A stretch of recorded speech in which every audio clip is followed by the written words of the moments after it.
If you have not watched the previous video, please watch it first. The link is available in the description. All right, welcome back to The Explainer. Today, we are shifting gears in a pretty major way.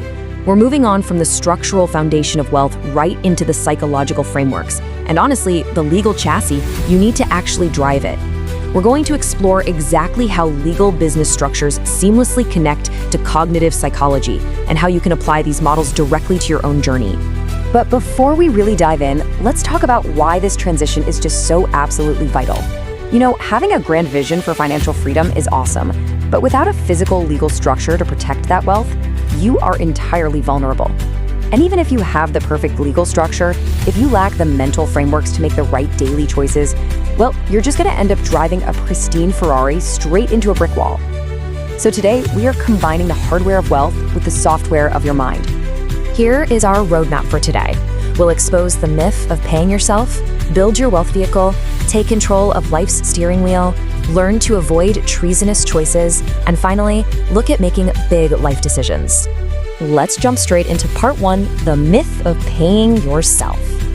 So let's expose this first myth right out of the gate. You have definitely heard the golden rule of personal finance preached by, well, pretty much every traditional advisor out there. Pay yourself first. Sounds great, right? It's a very noble idea. Just take a slice of your paycheck, drop it into savings before you do anything else. But for most people, that is actually a complete myth. Look at the mathematical contrast here. As an employee, you are literally paid last. The government takes its cut before the money even touches your bank account. Local, state, federal taxes, they're all siphoned off immediately, sometimes taking up to 50% of your earnings if you're in a higher management bracket. You only get to pay yourself with the scraps they leave behind. But a corporate entity, that operates in an entirely different reality. A business is paid first. You generate income, you deduct all of your eligible business expenses, like operations, equipment, travel, and only then do you pay taxes on whatever happens to be left over. So paying yourself first is mathematically impossible without this corporate armor protecting your income stream. Which brings us nicely to part 2, building your wealth vehicle. If you want to access that massive mathematical advantage of paying yourself first, you need to literally build the physical chassis of your wealth engine. Operating just as an individual simply won't cut it. To formally divorce yourself from the act of business, you need a surrogate. The Fastlane methodology recommends 3 main entities: C corporations, S corporations, or LLCs. Listen, these aren't just fancy legal terms, they are your financial armor. And they do 2 incredibly vital things. First off, they provide limitation of liability, meaning if your business faces a lawsuit or takes a massive hit, your private savings and your personal home are shielded from the fallout. Second, they unlock immense tax efficiency. Whether it's the pass-through taxation of an S-Corp or an LLC, or the specific corporate tax rates of a C-Corp, these structures are specifically designed by the tax code to incentivize business owners. Operating as a sole proprietor without one of these is, frankly, just a reckless gamble. Okay, part 3, life steering wheel. Let's step into the driver's seat. Because having the best chassis in the world really won't matter if you drive it off a cliff, right? Your future is dictated entirely by your control of the wheel. Let this quote really sink in. Your life is the sum result of all the choices you make. If you can control the process of choosing, you can take control of all aspects of your life. True financial success isn't just a single lucky event. It's not hitting the lottery or going viral overnight. It is a continuous, rigorous process built on hundreds of daily, deliberate choices. You are exactly where you are today because of the choices you made yesterday. Let's explore how this builds into this concept of choice horsepower. Imagine an asteroid millions of miles out in space, just hurtling toward Earth. A tiny 1-degree change in its trajectory right now, that will cause it to miss our planet entirely by millions of miles. That is choice horsepower. The choices you make in your youth have a massive, compounding impact over decades. But as you age, this horsepower fades. The branches of your life get thicker. They get harder to bend. The later in life you are, the sharper and more violently you have to turn the wheel to change your destination. And that is exactly why understanding how to steer right now, today, is the absolute most crucial skill you can develop. Understanding the power of that wheel takes us directly into part 4, avoiding treasonous choices. Because if a slight intentional turn dictates a successful destination, a violent, thoughtless jerk of the wheel can run you right off a cliff permanently. Treasonous choices are those decisions with infinite downsides that permanently detour your life.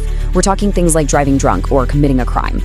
To prevent them, the author introduces this really fast-paced cognitive framework called worst-case consequence analysis, or WCCA. It literally takes seconds. When you're faced with a risky decision, you just ask yourself, 1. What is the worst-case consequence? 2. What is the probability of it happening? And 3. Is this an acceptable risk? The author shares his crazy story of sitting at a stoplight in his Lamborghini and being challenged to a street race. What's the worst-case consequence? A horrific crash resulting in death or vehicular manslaughter. What's the probability? Very high. Is it an acceptable risk? Absolutely not. He let off the gas. WCCA is your immediate analytical shield against moronic risks. Finally, let's look at part 5, making big life decisions. Because life isn't just split-second life or death choices, right? What about those slow, agonizing decisions? The ones that keep you tossing and turning at night? Career changes, cross-country moves, business partnerships. This is where we apply a highly calculated mathematical approach. Say goodbye to decision paralysis and enter the weighted average decision matrix, or WADM. It's a strategic tool that compares and quantifies complex decisions by isolating, prioritizing, and valuing relevant factors. Basically, we are going to take all that emotional waffling, those endless pros and cons lists that lead nowhere, and turn them into simple, indisputable arithmetic.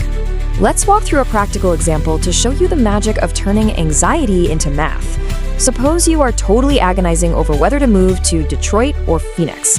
We start with a completely blank matrix, just 3 columns: factors, Detroit, and Phoenix. Step 1 is isolation. You need to list every single factor relevant to the decision, regardless of how big or small it seems. Here, we've listed weather, schools, cost of living, business climate, taxes, safety, entertainment, and near family. Getting them out of your head and onto paper removes that emotional fog. You just can't process 8 floating variables in your brain at once. Step 2 is prioritization. You assign a subjective weight from 1 to 10 for each factor based on your personal priorities. Remember, this is all about what matters to you. If you absolutely despise the cold, weather might get a 10. If your kids are already grown, well, schools might only get a 3. Cost of living gets a 6, being near family gets a 7. The city columns remain totally blank for now. You are purely defining the rules of your own game here. Step 3 is valuation. Now you grade both choices from 1 to 10 on how well they actually satisfy each of those specific factors. Maybe Phoenix gets an 8 for weather, while Detroit gets a 2. But on the flip side, Detroit gets a 10 for being near family, while Phoenix gets a 0 because you don't know a soul there. You just go down the list, methodically grading each city based purely on that single variable. And step 4 is the math. You multiply the weight by the grade for every single row, and then you just add up the columns. Take a look at the totals at the bottom. Detroit scores 232 and Phoenix scores 228. The emotional waffling is completely gone. The math has spoken. Despite whatever anxiety was clouding the judgment, Detroit is mathematically the superior choice for the specific driver based on their own stated priorities. The WADM clears the windshield of your life so you can see the road ahead accurately. So I'll leave you with this. Are the daily choices you're making today building an unstoppable wealth vehicle, or are they blindly steering you toward a financial dead end? The math and the wheel are in your hands now. Stay tuned for the next chapter.